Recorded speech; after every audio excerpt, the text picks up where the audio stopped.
Estudio bíblico de la congregación del 13 al 19 de enero 2025. Amigos hermanos, ¿cómo están? Espero estén bien. Sean bienvenidos y ahora comenzamos. Tenemos el capítulo 21, párrafos 1 al 7 y mención del recuadro 166. Tenemos entonces el tema: Estoy limpio de la sangre de todo hombre. El espíritu de entrega de Pablo en el ministerio y sus consejos para los ancianos, entre otras cosas. Ya estamos avanzando en el libro que estamos considerando, ya pronto lo estaremos concluyendo. Así que demos inicio con el párrafo 1 al 3. ¿Cómo murió Eutico? Respuesta: fue un accidente, fue un descuido, fue una falta de previsión, de riesgo. Él estaba sentado arriba, algo así como un segundo o tercer nivel, una ventana sin balcón, y él allí se sentó, se acomodó, y como suele pasar, le va llegando un sueño en el que se queda dormido en pleno discurso y lamentablemente cae hacia la calle. Ya puede imaginarse cómo terminó. Parte B. ¿Qué hizo Pablo y qué nos enseña esto sobre él? Vemos que Pablo no siguió dando el discurso, no se comportó como si nada pasó.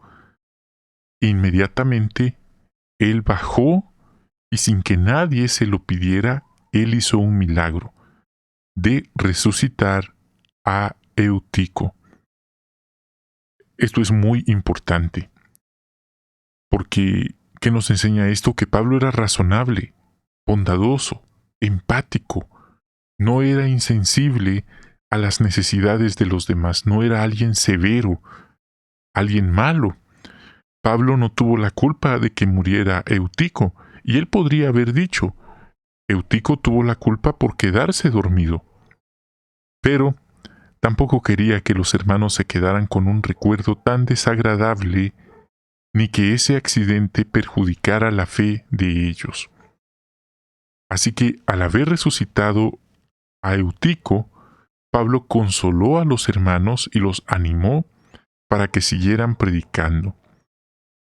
¿Cuánto quisiéramos hoy poder tener esa habilidad, ese don, esa capacidad de resucitar a nuestros hermanos? Pero eso es algo que en este sistema no se verá sino hasta en el nuevo mundo. Esto nos deja algunas lecciones prácticas. Al igual que Pablo, en nuestra vida cristiana debemos valorar las oportunidades de edificar y animar a los demás en la fe, ya sea en una reunión, una conversación, un estudio. Cada momento cuenta. Una palabra amable, una sonrisa, una mirada. No sabemos cuándo podría ser la última vez que compartamos tiempo con alguien. ¿Por qué decimos esto? Porque este fue uno de los últimos momentos de Pablo con aquellos hermanos. Otro comentario: lo espiritual es muy importante, como las reuniones, las asambleas, un privilegio, pero por otro lado, debemos reconocer nuestras limitaciones físicas. El descanso es importante también para mantenernos fuertes en sentido espiritual, sirviendo a Dios. Así que no descuidemos nuestro bienestar físico. La organización ha estado dando consejo franco a los hermanos en la congregación que deben descansar lo suficiente, deben alimentarse sanamente y evitar el desvelo, evitar todo aquello que los dañe físicamente. Otra lección que aprendemos es que, al igual que Pablo y los hermanos que se movieron inmediatamente, nosotros como cristianos debemos estar preparados para movernos con compasión y empatía en momentos de necesidad. ¿Cómo así? Vemos que Eutico cayó de lo alto. ¿Qué hicieron los hermanos? No hicieron como que no pasó nada, no siguieron con la reunión ignorando lo que pasó, se movieron con prontitud, bajaron para ayudar. Así que ayudar a otros físicamente y espiritualmente es importante. Debemos reflejar el mismo respeto por la vida que mostró Pablo. Esto implica también cuidar de nosotros mismos y de los demás, evitar riesgos innecesarios y promover la paz y la seguridad en nuestras reuniones y congregaciones o comunidades también. También la organización ha estado dando consejo específico, instrucciones muy claras que debe seguirse durante las reuniones, durante las asambleas, previsión de riesgos, situaciones de riesgos y tomar medidas para prevención de los mismos y evitar no solo accidentes, sino también tragedias. Pues tristemente hay quienes por un accidente, por un descuido, por dejar un cable suelto, por dejar el piso mojado, han acabado lesionados y otros han acabado enterrados, literalmente, por no prever estos riesgos. ¿Y qué decir si en nuestra propia casa no tenemos un balcón y hay un piso o un segundo o hasta tercer piso y no tenemos un balcón o una baranda de seguridad? Podemos imaginar cuántos accidentes ocurren cada año a las personas en general por no prever este tipo de riesgos. Así que aquí hay un ejemplo con base bíblica. Vamos ahora a ver, emprendió su viaje hacia Macedonia. ¿Qué mala experiencia tuvo Pablo en Éfeso?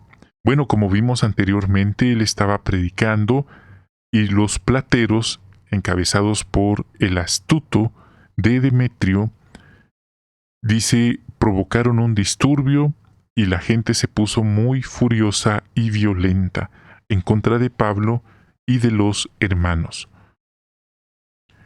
5 y 6. ¿Cuánto tiempo debió pasar Pablo en Macedonia y cómo ayudó a los hermanos de allí? Bueno, quizás, dice el párrafo, probablemente estuvo alrededor de un año dando muchas palabras de ánimo a los discípulos de allí.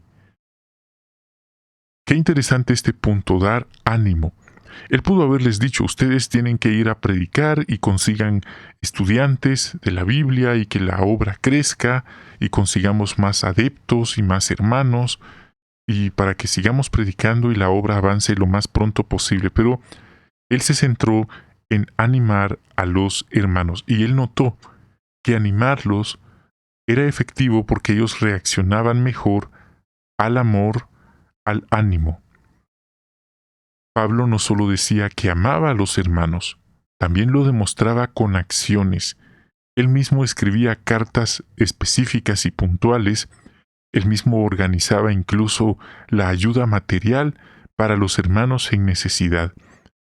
Él podría haberles dicho en una carta, sigan orando, sigan buscando el reino, en el nuevo mundo estas cosas no pasarán, o en el cielo, porque según entendemos, los cristianos del primer siglo eran de esperanza celestial, pero él tomó esa iniciativa de ayudar, de involucrarse en la ayuda, y eso que él era un miembro del cuerpo gobernante del primer siglo, según se ha interpretado últimamente.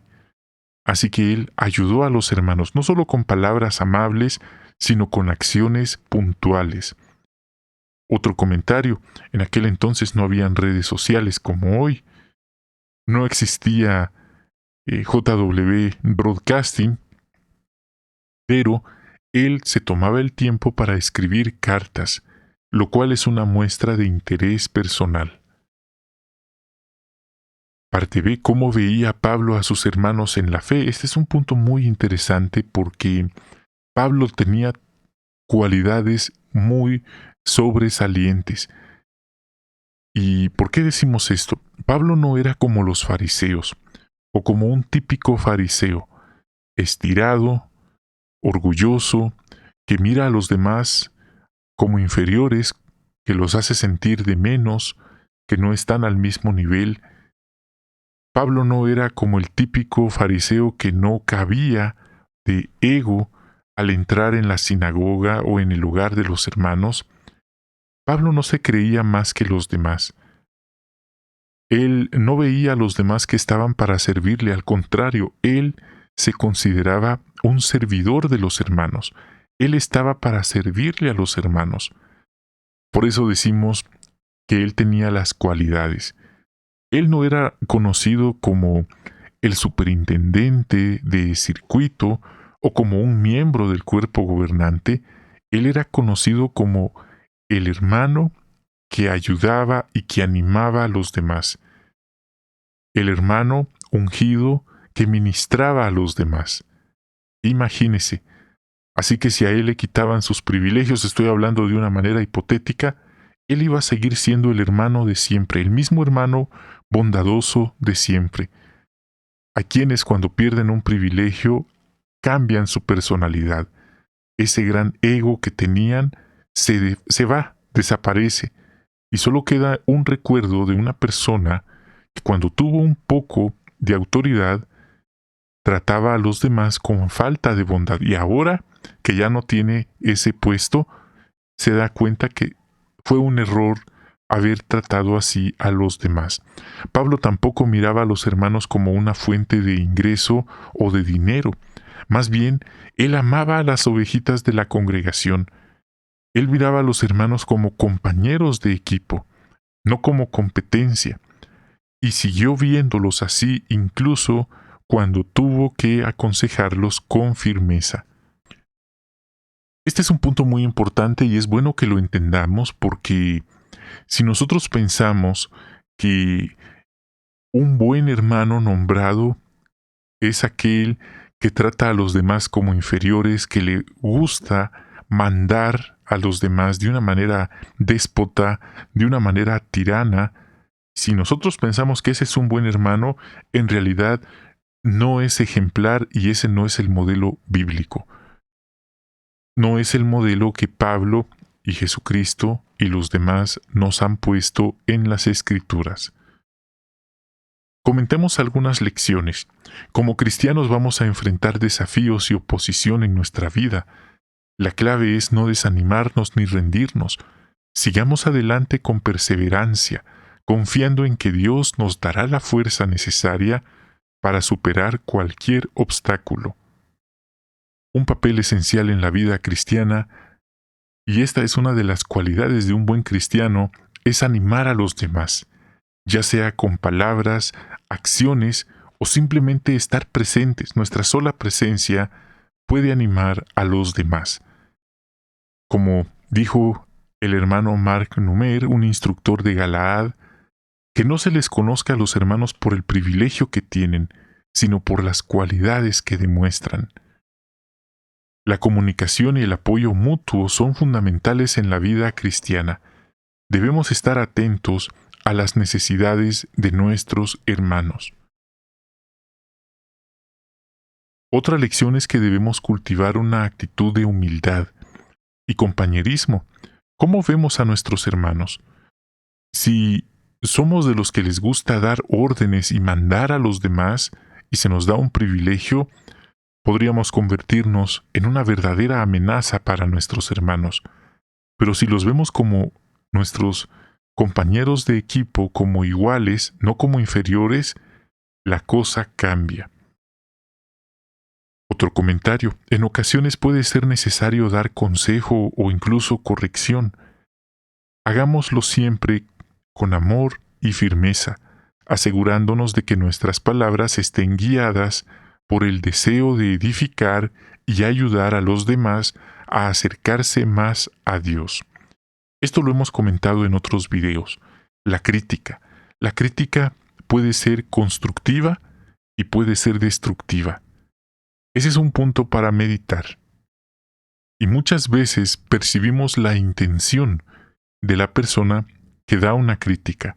¿Cuáles son sus intenciones? ¿Demostrar quién es el que manda? ¿Demostrar que la persona está arriba? ¿Que la persona tiene más autoridad y nosotros no? Entonces, no está del todo correcto lo que está haciendo. Vamos al último párrafo, número 7. ¿Cómo imitan a Pablo los superintendentes cristianos? Bueno, se espera, eso es el ideal, lo que la organización espera, lo que la Biblia exhorta a los nombrados que lo hagan, que incluso cuando tienen que aconsejar con firmeza, lo hagan con el objetivo de ayudar a la persona, que intenten entender cómo se siente y en vez de ser sus jueces, hacen todo lo posible por animarla. Esto incluye incluso al superintendente de circuito cuando da consejo a los ancianos. Esto nos hace pensar que los privilegios de servicio como ser anciano, ser superintendente de circuito, no son privilegios eternos. Muchos hermanos no duran mucho tiempo en esos puestos, en esos privilegios, por infinidad de circunstancias, y lo que queda es un recuerdo, cómo ellos hacían sentir a los hermanos.